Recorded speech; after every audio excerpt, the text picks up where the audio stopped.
I work in a morgue. It's an expectedly spooky job, and working the night shift is the stuff of B-rated horror movies. I'm a security guard. There's a lot of feel-good chemicals in the morgue, and somebody's got to keep the vagrants out. It's a chill job mostly. I can read comics with all the lights on from 9 to 5. PM to AM, that is. 5 AM is when the old man and his family come in and open up. One night I was flipping through my X-Men and watching the clock.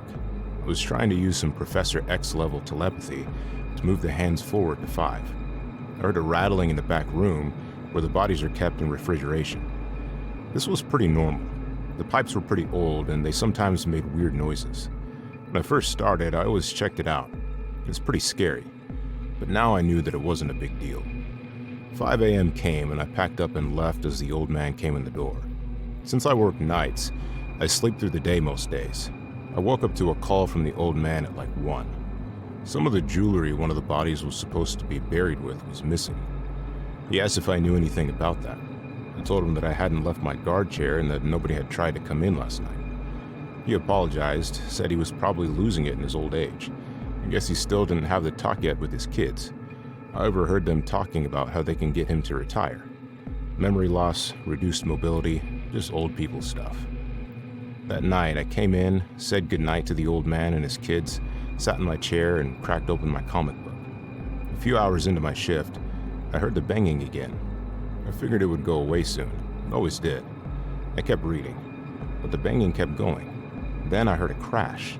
I ran to the back. The windows by the refrigerator door was open. Inside the fridge, one of the drawers was open. The body inside was an old lady, and she had hand marks all over her neck and wrists.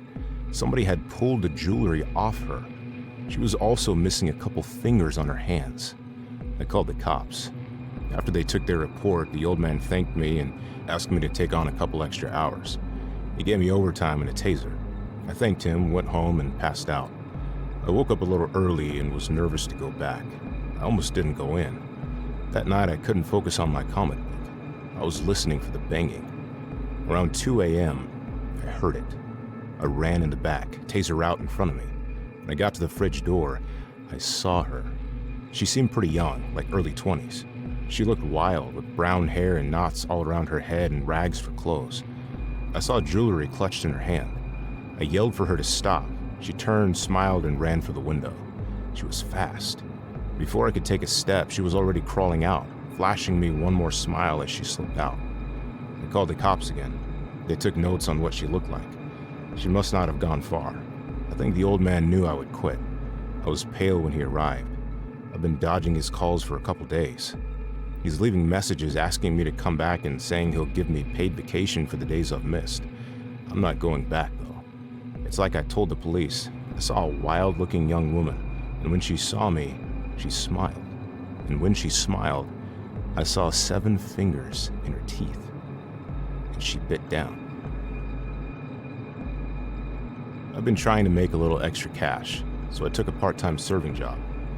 It's always after hours, and I don't work more than a couple hours a week. I just like to have enough to be comfortable.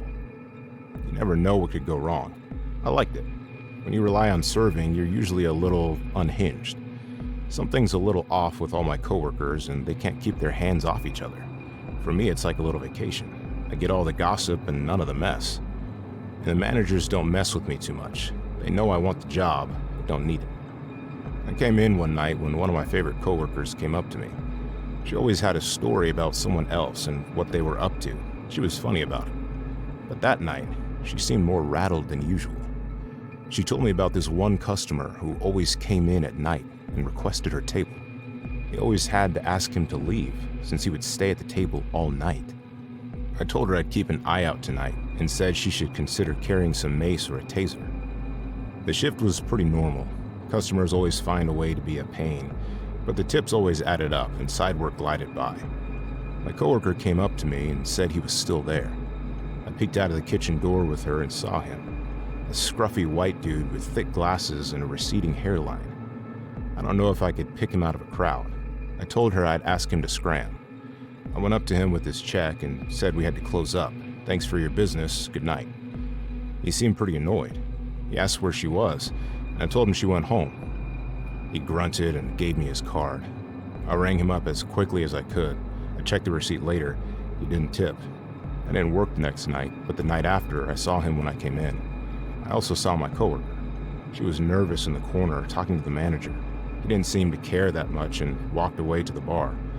I went up to her acting super bubbly and asked how she was doing. She was shaking. She said he was waiting for her when she came in. He refused to be seated until she clocked in. I asked if she picked up that mace. She didn't have time. He stayed well past close that night too. I took a little vacation from both my jobs. I had enough money to take a little beach break. When I got back, my coworker didn't come into work. I didn't see her for a week. I asked the manager what happened. He said she just didn't show up one day. He figured she was a no-call, no-show, so he fired her. I wasn't like her. She was always on time and worked hard for her tips. I considered calling the police, but I had nothing to work with. It's not like we hung out outside of the restaurant. I didn't even have her phone number. A couple days later, that guy started coming back to the restaurant.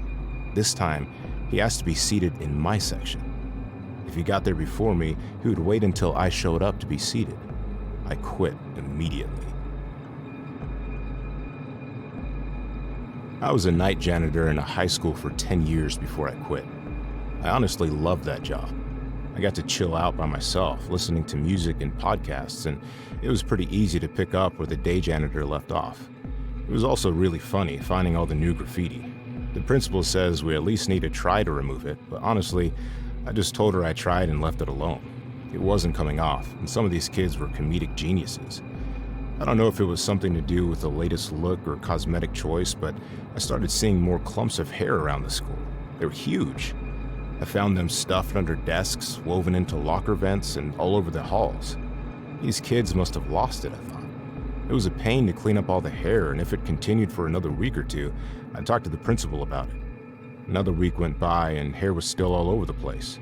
I talked to the principal when I saw her the next morning. She was concerned that one of the students was playing a prank, or worse, hurting themselves. I told her there's no way one student could be leaving that much hair around the school. She talked about bringing in a counselor to talk to some of the girls, but I don't know if that ever happened. I kept cleaning up hair piles until one night, I saw one fall from an air vent. I swept it up, then pried the vent open. After struggling with the screws for a couple minutes, the vent came away and I looked inside, shining my flashlight down the air vent. I could see something stirring in the corner of the vent, right where it met another. I pulled myself up and deeper into the vent. Those things can't take too much weight, and I had developed a Twinkie addiction recently that forced me to be a little more careful. I heard the vent groan under me, and I pulled back a little, but I still saw it. There was a person. I couldn't tell if it was a man or a woman. They obviously hadn't had much to eat. They were all skin and bones. Their hair was long with several bald patches. They had wrapped themselves in old gym clothes, uniforms, and ripped up textbooks. When I shined the light on them, they opened their eyes a little and fell back asleep. They didn't seem to care about being caught, almost like they didn't care about anything. I slowly climbed out of the vent and screwed the vent cover back into place. I thought about it for a minute, then loosened one of the screws. I don't know what it was, maybe pity. Their existence seemed so sad. I didn't want to cause them any more grief. I gave my 2 weeks the next morning without mentioning what I found. I haven't Googled the school since. Whenever I see the school's name in the local news, I close the page or put down the paper. I don't want to know what's going on there. I don't want to know if I made the wrong choice.